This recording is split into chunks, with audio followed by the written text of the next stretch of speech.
நீலாதுங்க ஸ்தனகிரி தட்டி சுப்தமுத்போத்ய கிருஷ்ணம் பாரார்த்தியம் ஸ்வம் ஸ்ருதி சதசிர சித்தம் அத்தியாபயந்தி ஸ்வச்சிஷ்டாயாம் ஸ்ரஜினிகலிதம் யாபலாத் கிருத்ய புங்கே கோதாதஸ்யை நமைதமிதம் பூயையேவாஸ்து பூயஹா. இதே கருத்துதான். நீலாதுங்க நப்பின்னை கொங்கை மேல் வைத்து கிடந்த அந்த பெருமாளுக்கும் நமக்கும் இருக்கக்கூடிய உறவை முன்னிட்டு ஆண்டாளிடமும் ரங்கமன்னாரிடமும் அவர் வணக்கத்தை செலுத்துகின்றார். நேத்தே சொல்லிட்டேன், கல்யாணமாகாத கன்னி பெண்கள் இந்த ஸ்லோகத்தையும் இந்த பாசுரத்தையும் முடிந்தவரை அதெல்லாம் வராதுன்னு நினைச்சுக்கவே வேண்டாம். நம்மளால சந்திரனுக்கே போயிட்டு வரோம், எங்கெங்கயோ செவ்வாய் கிரகத்துக்கு எல்லாம் போயிட்டு வரோம், ஒரு தமிழ் பாசுரமும் ஒரு சம்ஸ்கிருதமும் சொல்றதுக்கு எத்தனை நாழி ஆக போகுது?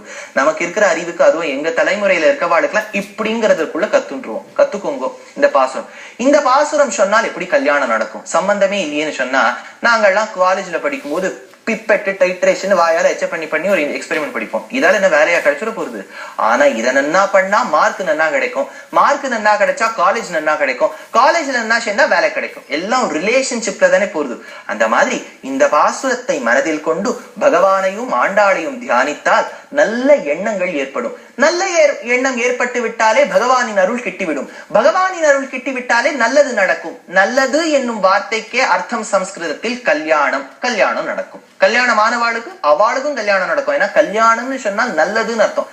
கல்யாணம் ஆனவாளுக்கும் நல்லது நடக்கலாமே. அதனால இந்த பாசுரத்தையும் இந்த ஸ்லோகத்தையும் மனதில் கொண்டு இன்றைய பாசுரத்தை முற்று செய்கின்றேன்.